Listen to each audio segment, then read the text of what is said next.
وَلَقَدْ رَآهُ نَزْلَةً أُخْرَى عِندَ سِدْرَةِ الْمُنتَهَىٰ، وہ جو بیری کا درخت ہے جو انتہا ہے مخلوقات اس سے آگے نہیں جا سکتے. اِذْ يَغْشَى السِّدْرَةَ مَا يَغْشَىٰ مَا زَاغَ الْبَصَرُ وَمَا طَغَىٰ. اور جبکہ اس بیری کے درخت کو ڈھانپے ہوئے تھا جو ڈھانپے ہوئے تھا، تم نہیں سمجھ سکتے کیا ڈھانپے ہوئے تھا. وہ تجلیات باری تعالیٰ تم اس کا اندازہ نہیں کر سکتے. تمہاری زبان میں کوئی لفظ نہیں ہے جو اس کی تعبیر کر سکے. اِذْ يَغْشَى السِّدْرَةَ مَا يَغْشَىٰ، دیکھیے کس قدر اس کو مبہم رکھا گیا. جبکہ ڈھانپے ہوئے تھا بیری کو جو ڈھانپے ہوئے تھا، تم نہیں جان سکتے جو ڈھانپے ہوئے. اللہ کی تجلیات ذاتیہ، خصوصی تجلیات اس بیری کے درخت کے اوپر پڑ رہی تھی. لقد رأى من آیات ربہ الکبریٰ ما زاغ البصر وما طغى. اس آیت کا مفہوم تو میں علامہ اقبال کے ایک شعر کے بغیر نہیں سمجھ پایا تھا. علامہ اقبال کی نہایت عظیم نظم ہے ذوق و شوق بال جبرائیل میں. میری ذاتی رائے میں علامہ کی شعریت اپنے نقطۂ عروج پر جو ہے وہ اس نظم ہے. اور اس کے آخر میں ایک شعر ہے. ایک تو شعر بڑا عجیب ہے. تیری نظر میں ہے تمام میرے گزشتہ روز و شب، مجھ کو خبر نہ تھی کہ ہے علم نخیل بے رطب. اے اللہ تیری نگاہ میں ہے میری پوری زندگی. میں نے علم حاصل کیا، فلسفہ پڑھا یا مشرق کا مغرب کا، لیکن مجھے معلوم نہیں تھا کہ یہ علم جو ہے یہ ایک ایسے کھجور کے درخت کے مانند ہے جس میں کھجور لگتی نہیں. نخیل بے رطب. مجھے تو اس علم سے کچھ حاصل نہیں ہوا، مجھے یقین حاصل نہیں ہوا، مجھے تیری معرفت حاصل نہیں. خلت کی گتھیاں سلجھا چکا میں، میرے مولا مجھے صاحب جنوں کر. اے اللہ بن عقلی گتھیوں کو تو جو بھی تھا میں سلجھا چکا، اب مجھے میرے اندر جنون پیدا کر دے، عشق پیدا کر دے، عشق کی دیوانگی پیدا. پھر جو شعر آتا ہے، عین وصال میں مجھے حوصلہ نظر نہ تھا، گرچہ بہانہ جو رہی میری نگاہ بے ادب. عین جب اللہ تعالیٰ کے ساتھ میرا قرب اتنا ہو گیا تھا کہ عین وصال جسے میں کہہ رہا ہوں، عین وصال، اس میں بھی مجھے نگاہ کرنے کا، دیکھنے کا حوصلہ نہیں تھا. میری آنکھ میں اتنی تاب نہیں تھی، توانائی نہیں تھی کہ میں تجلیات خداوندی کا مشاہدہ کر سکوں. گرچہ بہانہ جو رہی میری نگاہ بے ادب، اگرچہ میں بے ادب ہوں، میری نگاہ چراتی رہی کسی طریقے سے، بہانے کرتی رہی کہ کچھ نہ کچھ جھلک دیکھ لوں، لیکن تاب نہیں تھی. اس کے برعکس کیفیت ہے جو سورہ نجم کی آیت میں آئی، ما زاغ البصر وما طغى. نہ تو نبی کی نگاہ ٹیڑھی ہوئی، کج ہوئی، یعنی جب آپ کے سامنے فرض کیجئے کہ ایک دم بہت بڑی روشنی کر دی جائے تو آپ نگاہ ہٹائیں گے کیونکہ اس روشنی کی آپ تاب نہیں لا پا رہے. نہیں، نبی نے دیکھا ہے، نگاہ جما کر دیکھا ہے، اس کے اندر یہ تاب تھی، یہ توانائی تھی، یہ صلاحیت تھی. ما زاغ البصر، ان کی نگاہ کج نہیں ہوئی، ٹیڑھی نہیں ہوئی، چندھیائی نہیں. ما زاغ البصر وما طغى، وہ حد سے آگے بڑھی بھی نہیں، ادب کے اندر رہی، حد ادب سے تجاوز نہیں کی. اب یہ دیکھیے دونوں کیفیات اس کے برعکس ہیں. عین وصال میں مجھے حوصلہ نظر نہ تھا، گرچہ بہانہ جو رہی میری نگاہ بے ادب. میں تو بے ادب ہوں، کوشش تو میں کرتا رہا کہ کوئی جھلک دیکھ لوں، لیکن میرے اندر اس کی توانائی تھی ہی نہیں. لیکن یہاں یہ ہے کہ محمد نے مشاہدہ کیا ہے ان تمام جو بھی تجلیات ربانیہ ہو رہی تھی اس بیری کے درخت پر. لقد رأى من آیات ربی الکبریٰ، اس نے اپنے رب کی عظیم ترین آیات کا، کبریٰ اکبر کا مؤنث ہے، عظیم ترین آیات کا مشاہدہ کیا ہے. یہ محمد رسول اللہ کی نوید ہے، وہو صادق المصدوق، وہ سچے ہیں، ان کی صداقت پر خود اللہ گواہ ہے. لہذا وہ دور آ کر رہے گا، اس میں کسی بھی بندے مومن کے لیے کسی شک و شبے کی کوئی گنجائش نہیں. اگلی حدیث اگلی سنیے. اب جب یہ دور آئے گا تو عالمی ہوگا، جیو ورلڈ آرڈر نہیں ہوگا، جسٹ ورلڈ آرڈر ہوگا. یہ نیو ورلڈ آرڈر NWO، حقیقت میں جیو ورلڈ آرڈر ہے JWO، لیکن اسی کو بدلنا ہے جسٹ ورلڈ آرڈر آف اسلام، اور وہ گلوبل ہوگا. 2 حدیثوں کا تذکرہ کر دوں. حضرت ثوبان حضور کے ایک آزاد شدہ غلام تھے، وہ روایت کرتے ہیں، مسلم شریف کی روایت ہے، یہ صحیحین میں فرماتے ہیں کہ حضور نے ارشاد فرمایا، ان اللہ زوالی الارض فرأيت مشارقها ومغاربها وإن أمتي سيبلغ ملكها ما زوي لي منها، رواہ مسلم رحمہ اللہ. حضور فرماتے ہیں اللہ تعالیٰ نے میرے لیے پوری زمین کو لپیٹ دیا، یہاں تک کہ میں نے اس کے سارے مشرق دیکھ لیے، سارے مغرب دیکھ لیے. اور سن لو مجھ سے ٹیک اٹ فرام می، میری امت کی حکومت ان تمام علاقوں پر قائم ہو کر رہے گی جو مجھے زمین کو لپیٹ کر اور سکیڑ کر دکھا دیے گئے. گلوبل ہوگی کہ نہیں؟ دوسری حدیث سنیے، یہ پھر مسند احمد ابن حنبل کی ہے. حضرت مقداد ابن اسود رضی اللہ تعالی عنہ فرماتے ہیں حضور نے فرمایا لا يبقى على ظهر الارض بيت وبر ولا مدر الا ادخله الله كلمة الاسلام بعز عزيز وذل ذليل اما يعزهم الله فيجعلهم من اهلها او يذلهم فيدونون لها. یہ ہے حدیث مسند احمد ابن حنبل کی. اور حضرت مقداد فرماتے پھر میں نے کہا اچھا تب تو ہو جائے گی وہی بات وَيَكُونَ الدِّينُ كُلُّهُ لِلَّهِ، دین کل کا کل اللہ کے لیے ہو جائے گا. حدیث کا ترجمہ یہ ہے کہ حضور نے فرمایا روئے زمین پر نہ کوئی اینٹ گارے کا بنا ہوا گھر رہے گا، نہ کوئی اونٹ کے بالوں کے بنے ہوئے کمبلوں کا خیمہ رہے گا جس میں اللہ تعالیٰ کلمہ اسلام کو داخل نہ کر دے. لیکن یہ داخلہ دو طریقے سے ہوگا، بعز عزیز و ذل ذلیل، یا صاحب عزت کے اعزاز کے ساتھ یا کسی مغلوب کی مغلوبیت کے ساتھ. یعنی یا تو اللہ تعالیٰ ان کا اعزاز فرمائے گا اور وہ کلمہ اسلام کے خود قائل ہو جائیں گے. جب گھر والا خیمے والا اسلام لے آئے گا تو اسلام اس کے گھر میں داخل ہوگا، اس کو بھی عزت نصیب ہوگی. وَلِلَّهِ الْعِزَّةُ وَلِرَسُولِهِ وَلِلْمُؤْمِنِينَ، عزت و حق ہے اللہ کا، اس کے رسول کا اور اہل ایمان کا. اور اگر وہ اسلام قبول نہیں کرے گا تو یؤتُوا الْجِزْیَةَ عَنْ یَدٍ وَهُمْ صَاغِرُونَ، چھوٹے ہو کر رہنا پڑے گا، جزیہ دینا ہوگا، اسلام کی بالادستی قبول کرنی ہوگی. بتائیے اس کے بعد بھی کوئی شک ہے؟ یہ ہے آسمانی نقشہ. یہ اللہ فرما رہے وَاللَّهُ مُتِمُّ نُورِهِ وَيَأْبَى اللَّهُ إِلَّا يُتِمَّ نُورَهُ لِيُظْهِرَهُ عَلَى الدِّينِ كُلِّهِ وَلَوْ كَرِهَ الْمُشْرِكُونَ. یہ اللہ کا فیصلہ ہے. ادھر یریدون لیطفئوا ہے، یہ زمینی نقشہ ہے. اب شکل کیا ہے؟ اب میں آپ سے عرض کر دوں کہ ان دونوں کے مابین جو خلا نظر آ رہا ہے کوئی شخص یقین کے ساتھ نہیں کہہ سکتا کہ اب حالات کا کیا رخ ہوگا. اس لیے کہ ظاہر بات ہے قرآن مجید میں مستقبل کے بارے میں خود حضور سے کہلوایا گیا وَإِنْ أَدْرِي أَقَرِيبٌ أَمْ بَعِيدٌ مَا تُوعَدُونَ. لوگوں مجھے معلوم نہیں ہے کہ جس بات کی تمہیں خبر دی جا رہی ہے وہ قریب آ چکا ہے یا دور ہے. وَإِنْ أَدْرِي لَعَلَّهُ فِتْنَةٌ لَكُمْ وَمَتَاعٌ إِلَىٰ حِينٍ. اور میں نہیں جانتا، ہو سکتا ہے اللہ کچھ اور مہلت دے دے تمہیں اور کچھ اور آزمائش جو ہے اس کے لیے تمہارے لیے کوئی اور مہلت عطا فرما دے، ہو سکتا ہے. تو میں بھی کسی دعوے سے نہیں کہہ رہا، لیکن دو امکانات ہیں.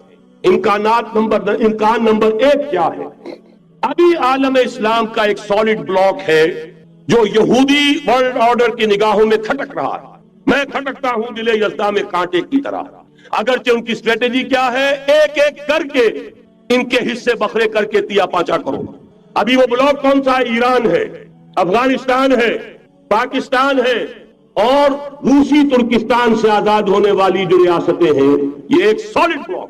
یہ عجمی مسلمان عربی نہیں، عربی گئے، یہ نوٹ کر لیجئے. اس لیے کہ عربوں کو اللہ نے فضیلت دی تھی، محمد ان میں سے تھے صلی اللہ علیہ وسلم، یہ رتبہ بلند ملا جن کو مل گیا.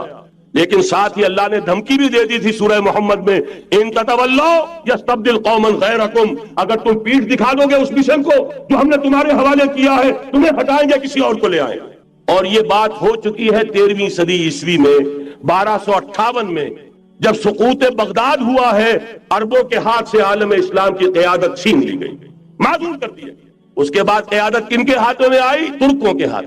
ترکان تیموری ہندوستان میں، ترکان صفوی ایران میں، ترکان سلجوقی مڈل ایسٹ میں، اور ترکان عثمانی کا تو کہنا ہی کیا ہے.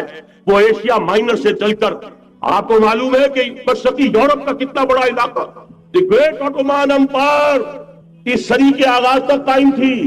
اس صدی میں عجیب عجیب معجزے ہوئے ہیں. گریٹ آٹومان امپائر جو 3 بر اعظموں پر محیط، نام و نشان ختم. The great U S S R, نام و نشان ختم. اب تو روس صاحب ایک ملک کی حیثیت سے رہ گئے. یہ اس صدی میں 2 اور وقت نہیں ہے، میں اور آپ کو کیا بتاؤں. اس صدی میں تو بڑے بڑے عجیب عجوبے ہوئے ہیں.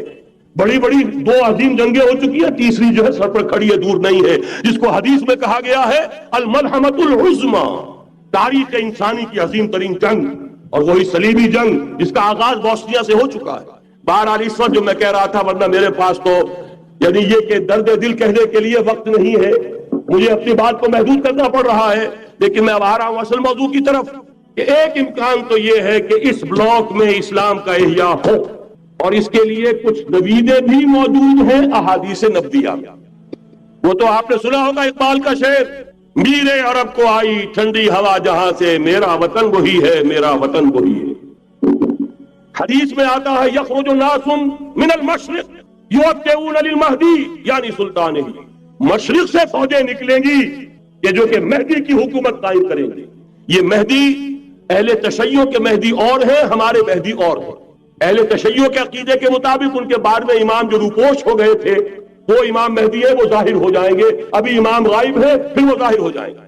ہمارے نزدیک یہ مہدی پیدا ہوں گے یا ہو چکے ہوں، اور یہ ہوں گے حضرت فاطمہ کی نسل ہی سے رضی اللہ تعالی عنہا، لیکن عالم عرب کے اندر پھر ایک طاقت بن کر ابھریں گے، باطل کی قوتوں کے خلاف جہاد کریں گے، لیکن ان کو مدد آئے گی دو طرف سے، ایک زمینی مدد آئے گی مشرق سے، ایک آسمانی مدد آئے گی۔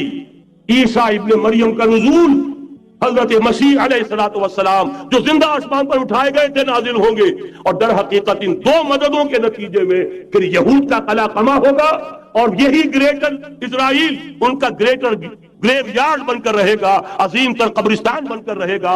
اس کی بڑی واضح حدیثیں موجود ہیں، اس کی بڑی تفصیلی خبریں موجود ہیں، یہ احادیث کی کتب کے اندر، بدقسمتی سے ہماری اس کی طرف توجہ نہیں۔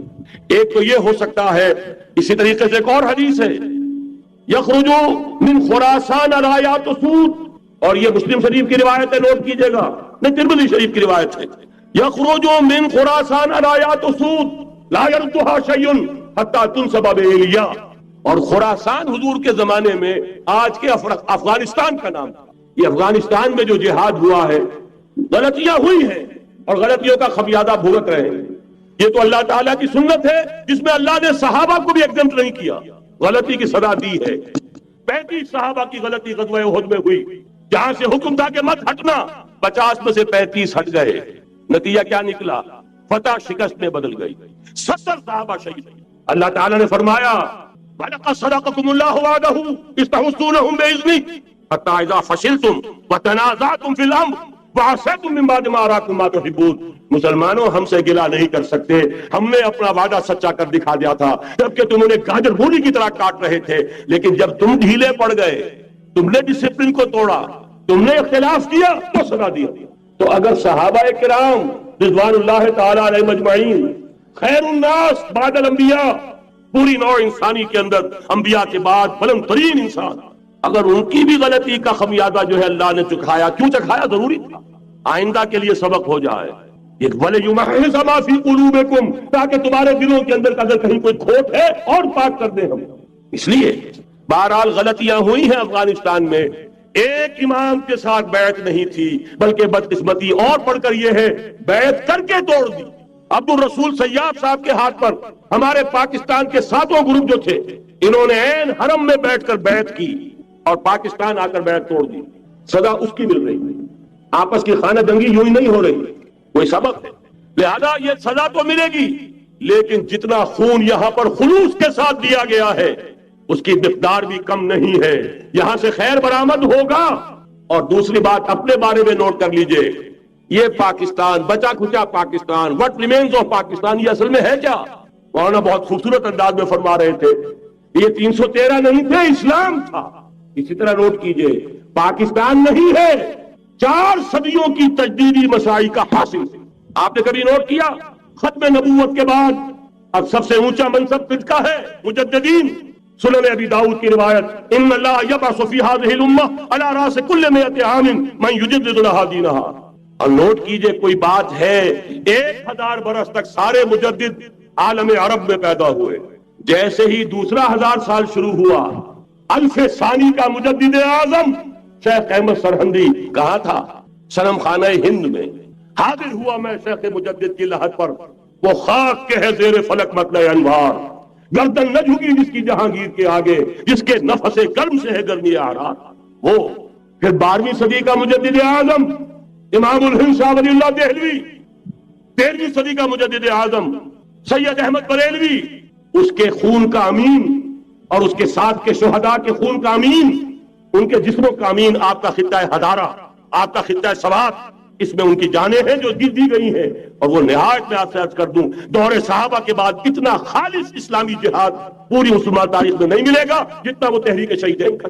14ویں صدی ہجری میں شیخ الہند جیسا مجاہد اعظم کہ انگریز نے گرفتار کر کے قید بھی کیا ہے، تو کہاں ہندوستان میں نہیں، کہاں جزیرہ سائرس، کیا نام تھا، مالٹا، جزیرہ مالٹا بحر روم میں اقبال کے نفس سے ہے لالے کی آگ تیز، ایسے غزل سرا کو چمن سے نکال دو، کہیں ہندوستان کی کسی جیل میں ہوا تو شاید اس کے نفس کی گرمی ہی سے کوئی حرارت پیدا ہو جائے۔ اور اسی صدی میں 14ویں صدی ہجری میں اقبال جیسا مفکر، اسی 14ویں صدی ہجری میں مودودی جیسا مصنف، اسی 14ویں صدی ہجری میں مولانا الیاس جیسا مبلغ رحمہم اللہ، عظیم شخصیتیں آج پورے عالم اسلام میں آپ کو تبلیغی دوست ملیں گے۔ یہ کہاں سے شروع ہوئی تحریک؟ دہلی کی ایک چھوٹی سی مسجد سے، وہ مسجد بنگلے والی اب تو بڑی عالیشان ہو گئی ہے، جب وہاں شروع ہوا تھا کام بڑی چھوٹی سی مسجد۔ یہ سارے کام یہاں کیوں ہوئے؟ پورا عالم اسلام آزاد ہوا، کہیں نعرہ اسلام کا نہیں لگا، کہیں عرب قومیت پر، کہیں کسی اور عصبیت پر تحریکیں چلی ہیں، صرف تحریک پاکستان تھی کہ پاکستان کا مطلب کیا، لا الہ الا اللہ۔ وہی سبب ہے کہ یہاں قرارداد مقاصد پاس ہوئی، حاکمیت اللہ کی ہے، کہ اکبر نام لیتا ہے خدا کا اس زمانے میں۔ یہ سارا ماضی سامنے رکھیے اور حضور کی دی ہوئی پیشین گوئیوں کا مستقبل سامنے رکھیے، ان دونوں سے ثابت ہوتا ہے اس خطہ ارضی سے کچھ ہونا ہے۔ اگرچہ بھٹکے ہوئے ہیں لیکن کبھی بھولی ہوئی منزل بھی یاد آتی ہے راہی کو، اور بھٹکے ہوئے آہو کو پھر سوئے حرم لے چل، اس کی ضرورت ہے۔ مسلمان کو پھر اس کا مقصد یاد دلایا جائے۔ پاکستان اس لیے نہیں بنایا گیا تھا کہ ہمارے ہاں ٹاٹے اور برلے نہیں تھے تو ہمارے پاس اس کے بھی باپ وجود میں آ جائیں، اس لیے تو نہیں بنایا گیا تھا۔ پاکستان اس لیے نہیں بنایا گیا تھا کہ جاگیرداروں کی جاگیرداریاں محفوظ ہو جائیں، پاکستان اس لیے تو نہیں بنایا گیا تھا۔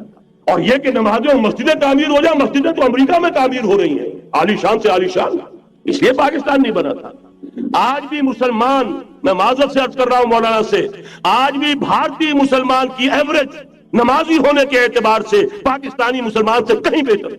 آج بھی برقع نظر آ جائے گا تو ہندوستان میں نظر آ جائے گا۔ میں نے اپنی آنکھوں دیکھے چند سال پہلے جب مکہ مسجد حیدرآباد دکن میں 3 دن مسلسل میری تقریریں ہوئی ہیں، 10,000 مرد اور 5,000 خواتین، اور ان میں سے کوئی بغیر برقعے کے نہیں تھی۔ ایک سیلاب نظر آ رہا تھا برقعوں کا کہ جب جلسہ ختم ہوا ہے رات کے 12 بجے 3 دن تک متواتر۔ یہاں کہاں نظر آئے گا برقع آپ کو؟ یہاں تو جس کے بعد 2 پیسے ہو گئے اس نے سب سے پہلے برقع اتار کے پھینک دیا۔ معلوم اچھی طرح سمجھ لیجئے یہ چیزیں تو وہاں زیادہ ہیں یہاں کی نسبت۔ اصل ضرورت تھی کہ یہاں اس نظام کو قائم کیا جائے، وہ نظام عدل اجتماعی، وہ جس میں حریت ہو، جس میں عام آدمی بھی خلیفہ وقت پر ٹوک سکے۔ یہ کرتا کیسے بن گیا؟ ایک خاتون بھی کھڑی ہو کر دامن پکڑ لے، عمر تمہیں کیا حق ہے کہ ہمارے مہر کے اوپر پابندی لگا رہے ہو، جبکہ اللہ نے نہیں لگائی۔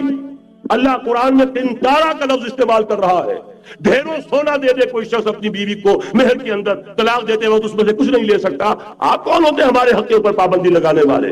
اور عمر نے کہا آج ایک بڑھیا نے وہ اب عمر کو دین سکھایا، آرڈیننس واپس۔